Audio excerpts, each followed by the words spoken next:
Hey guys, how's it going? I'm Sydney from PhoneDog.com and I'm here to do a review for you guys of the Huawei Ascend II from US Cellular. This is a low-end phone, but it's available for free. So anytime you can get a phone for free, it's worth looking into. But the question is, should you still get it? You know, US Cellular has other budget-friendly options, the HTC Merge, and a couple of other devices. So is the Ascend II the one that you should go with, or should you look into something else? That's the question we're going to answer in this full review. I'll go all into the device, its performance, different features like the camera, web browsing. Before we start the review, I have to say a special thanks to our friends at Best Buy Mobile for sending us phones that we add to our One Paw Bandit game, the game where you guys can win free phones. One of the great things about Best Buy Mobile is that when you buy a phone from them, you don't have to worry about rebates because the price on the tag is the price you pay. So thank you Best Buy Mobile for being so awesome. Thank you guys for watching this video. It's a review of the Huawei Ascend II from US Cellular. I'm Sydney from PhoneDog.com. Let's get started. Alright, so let's get started with the Huawei Ascend II. It's available for free right now from US Cellular, and it's really a low-end phone by all accounts and purposes. And we'll start with a quick, hardware tour. It has a 3.5-inch display, pretty basic resolution of 320 by 480, which is, really what you can expect from a phone in this price range, device of this caliber. That's a pretty standard resolution for a phone like this. As you can see, it's clear enough and the colors, show up well, but it does get kind of grainy when it comes to graphics. When you get close to text, or really not that close, you'll notice some pixelation, maybe a little blocky around the edges. But overall, for a low-end device, an HVGA display is generally about what you're going to get. Below the display you have the capacitive Android buttons, home menu, back, and search. On the right side is nothing. On the top we have the power button and the 3.5mm headphone jack. And on the left side is the volume rocker button, and on the bottom is the micro USB port and the microphone. There's actually dual mics for noise cancellation. And then you have a 5-megapixel camera. The phone, is made out of plastic. It's a, budget-friendly phone, so the build materials really reflect that. But, it has a nice look to it. It doesn't look extremely cheap or like it's outdated. This, the back has a soft touch coating, but as you can see, it's rounded very nicely. For a low-end phone that's free, it has a nice look to it. Again, made out of plastic, but it still feels solid enough. It has enough weight to it. It is, of course, a pretty light phone. It weighs about 4.8 ounces, but still has enough weight to it. And, overall, I would say, my description would be that it's sufficiently attractive for a low-end device.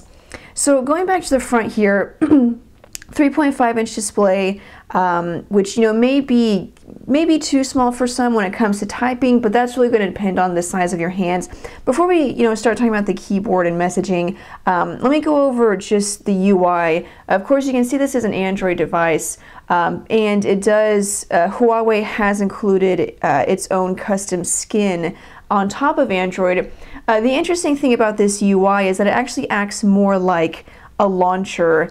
First let me go over just some of the elements. First, you have a dock at the bottom. This is a shortcut to go to the app drawer. You can rearrange these apps by pressing that button, but you can't change the layout. It's a grid layout only, and you can go back home.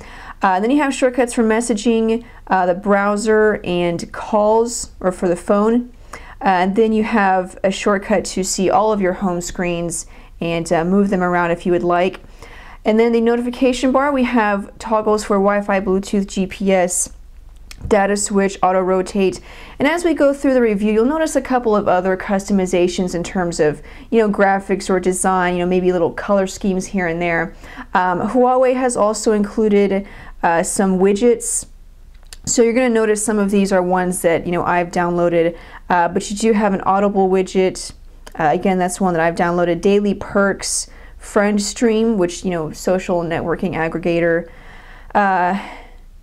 music, my analog clock, my calendar, my conversations, my email, my FM, my rich pad, news and weather, and then traffic, weather clock.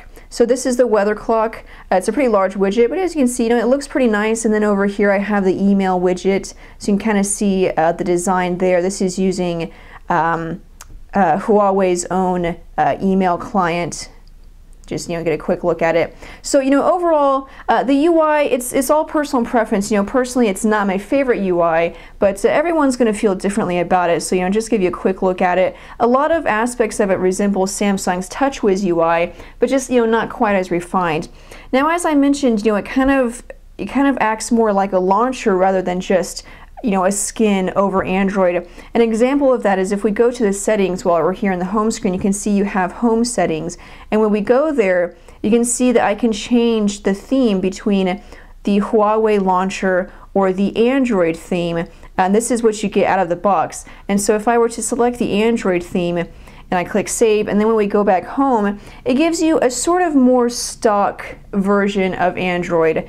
You can see the dock at the bottom. This is more like vanilla Android without any customizations by Huawei.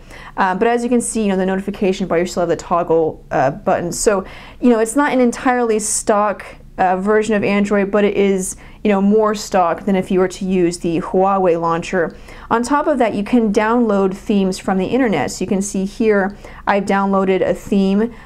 Once you click on download it, it'll take you to the market and to a list of themes that you can download. So you can see this is one that I've downloaded. So really, if you're familiar with launchers, Launcher Pro, you can see it really acts more like a launcher than just simply a custom skin. You can change the animations when sliding through the home screens and a couple of other things. So in that sense, it's kind of unique and very interesting. But overall, as a UI, you can take a look at it and see, if you like it. Maybe, it might not suit everyone. So let's go back to, earlier when I was talking about messaging. Again, it's a 3.5-inch display. So like I said, for some people it might be too small, but, for me, I have smaller hands. So it's really not that big of a problem. I noticed that, obviously it is much easier to type when in landscape mode because, as you can see, the keyboard is just larger. So if I type out a message over the lazy dog, I do have just a couple of mistakes there. Along with this is the stock Android virtual keyboard. It ships with Android 2.3. I failed to mention that earlier, but it does ship with Android 2.3.5. So along with the gingerbread keyboard, you also get swipe. So swipe might come in handy, if the keyboard is too small, you can use swipe. Now, I haven't had any problems with the keyboard. Again, it's an Android keyboard, so it's going to be basically the same experience that you get with any Android device. One thing I have noticed, and this has more to do with, the overall performance of the phone, is that the keyboard is sometimes not responsive. Not responsive to touch, but it lags. If I'm typing fast, sometimes it will take a while to actually register the keys that I'm pressing. Now, as you can see, I didn't have any problems there, but it is something that I've noticed. Now, the phone ships with a 600 megahertz processor, which is really just about as low end as you can get. Even for free devices, US Cellular has other options for devices that are free, or maybe $50 that offer better performance. So, but it does have a 600 megahertz Qualcomm processor, and I've noticed significant lag, and just where it hangs, whether it's in the keyboard when I'm typing, it'll take a couple of seconds to keep up, or just whenever running multiple apps. Doing kind of more intense tasks, as sliding through the home screen is really not a problem, or going to the app drawer. But whenever I'm gaming, or again, I have multiple apps running, the processor just can't keep up. There's not enough RAM to keep multitasking smooth. As you can see, I have downloaded a task killer, which I usually you don't recommend for Android phones, but for a phone like this, there's just so many times when it gets bogged down. And I just can't run more than maybe 2 apps at one time. I've noticed it with gaming, with web browsing.